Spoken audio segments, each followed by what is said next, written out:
এই মুহূর্তে ডক্টর ইউনূসের জনপ্রিয়তা শেখ হাসিনার চেয়েও খারাপ। ডক্টর ইউনূসের জনপ্রিয়তার অবস্থা যদি অনেক ভালোই হতো তাহলে দেশের মানুষ নির্বাচন চাইতো না। আওয়ামী লীগ এবং জাতীয় পার্টিকে একটু আলাদা রাখা যায়, তাহলে তাদের ভোটটা তাদের দিকে নেবে। প্রেস সচিবের বক্তব্যটা দেখেছি, তিনি বলছেন জাতীয় পার্টি নির্বাচনে আসতে পারবে, এরকম একটা ইঙ্গিত দিয়েছেন।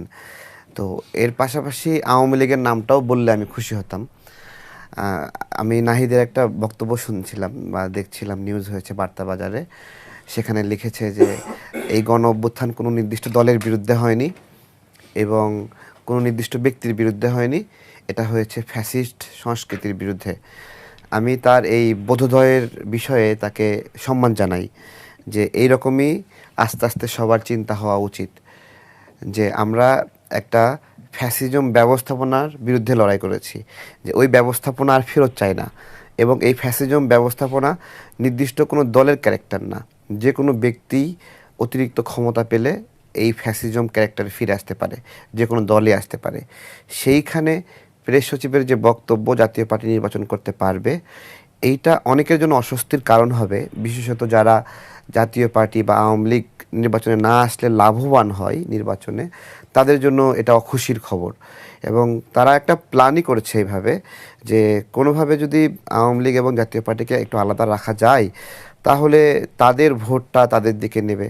এবং এটা একটা ইন্টারন্যাশনাল মানে চিন্তা আছে এরকম, যে অধিকতর ক্ষমতাধর দলকে পরাজিতরা সহযোগিতা করে না বা তাদেরকে ভোট দেয় না বা সাপোর্ট দেয় না, এবং দুর্বলতম একটা অংশকে সে জায়গায় সাপোর্ট দেয়। সে জায়গাতে আওয়ামী লীগ অবশ্যই বিএনপিকে সাপোর্ট দেবে না, এরকম একটা, যত শত্রুই হোক জামাতে ইসলামের আওয়ামী লীগ, তারপরেও তারা ওই যে একটা প্রতিষ্ঠিত সত্য আছে যে ক্ষমতার সম্ভাবনাময় দলকে পরাজিতরা সাপোর্ট দেবে না। সেই অনুযায়ী এটা এটা হলো কখনোই চেঞ্জ হয় না এই নীতিটা। সেই অনুযায়ী জামাতকেই সাপোর্ট দেবে ভোটের জন্য, যে ওই ওটা না পেয়ে জামাত পাক তাও ভালো। বিষয়টা এরকম থাকে যে জামাত যদি ক্ষমতা পায় তাদের কাছ থেকে আওয়ামী লীগ আবার সিজ করে নিতে পারবে, মানে জামাতের থেকে আবার ক্ষমতা নিতে পারবে। হ্যাঁ, ক্ষমতায় নিতে পারবে। জামাতকে কেন সাপোর্ট করবে না আওয়ামী লীগ? ওইটাই জন্যই জামাতের হাতে ক্ষমতা যাওয়া মানে একটা আনস্টেবল দেশ হয়ে যাওয়া, এবং সেই ক্ষমতাটা সহজেই অন্য যে কেউ নিয়ে নিতে পারবে। তাহলে সেটাই ভালো না আওয়ামী লীগের জন্য। এই বিবেচনা করে জামাত একটা একটা ফুর্তি মোডে আছে যে আওয়ামী লীগের ভোটগুলো তারা পাবে, জাতীয় পার্টির ভোটগুলো তারা পাবে, কিন্তু শর্ত হলো আওয়ামী লীগ এবং জাতীয় পার্টি নির্বাচনে আসতে পারবে না। ঠিক আছে? তো এইটা এইটা হওয়া উচিত না আসলে।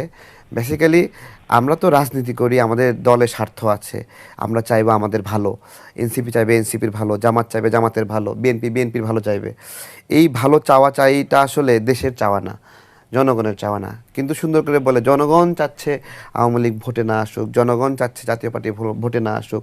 জনগণ কোন মানদণ্ডের ভিত্তিতে, কোন সমীক্ষার ভিত্তিতে এই রায় দিছে যে তারা আওয়ামী লীগকে ভোটে যাচ্ছে না?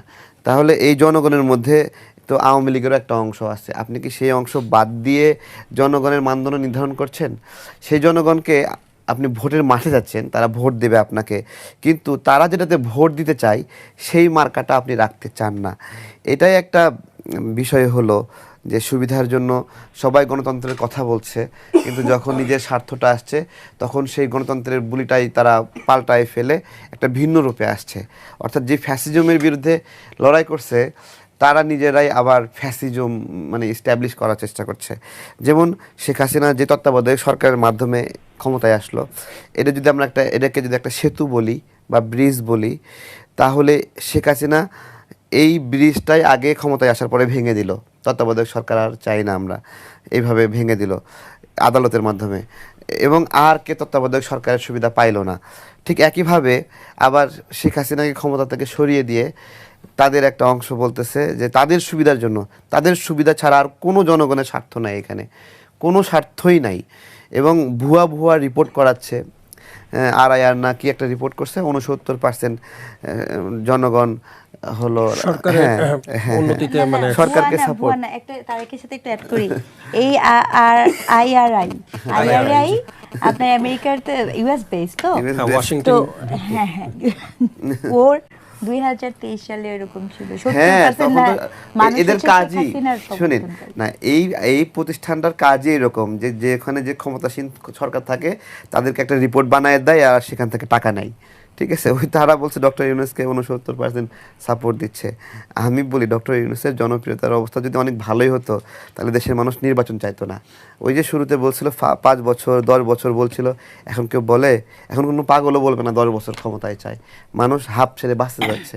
আন্তর্জাতিকভাবে ব্যবসার একটা রুলস আছে, এই ব্যবসাটার রুলসটা 5 ইয়ার সাইকেলে আপনার হলো 5 বছর ব্যবসা করবে, এরপরে ব্যবসাটাকে স্থগিত রাখবে, আবার দেবে। কিন্তু এই ব্যবসায়ীরা আন্তর্জাতিক পর্যায়ে বা দেশীয় পর্যায়ে বিনিয়োগ, তারা কোনোভাবেই এইরকম আনস্টেবল জায়গায় বিনিয়োগ করবে না যে এই ব্যবসার লাইফ সাইকেল 2 ইয়ার হবে, 1 ইয়ার হবে, 3 ইয়ার হবে, তাই না। তারা 5 বছর পূর্ণ তারা ঝুঁকি নিয়ে একটা নেগোশিয়েট করবে ওই সময় ক্ষমতাসীন দলের সঙ্গে, ক্ষমতাসীন দলের নেতৃবৃন্দের সঙ্গে, এবং এটাকে তারা তাদের ব্যবসাকে তারা সোশ্যালাইজ করবে যে এই স্ট্যাবিলিটির আমাকে গ্যারান্টি দাও, আমি এখানে 100 কোটি টাকা, 200 কোটি টাকা, 1000 কোটি টাকা বিনিয়োগ করতে চাবো। সেই স্টেবল না হওয়া অবস্থায় ডক্টর ইউনূসকে বিশ্বাস করতেছে না ব্যবসার জন্য, ব্যবসায়ীরা বিশ্বাস করে না, ঠিক আছে, সমাজ বিশ্বাস করছে না, কিন্তু রিপোর্ট দিয়ে দিয়েছে 69% অবস্থা।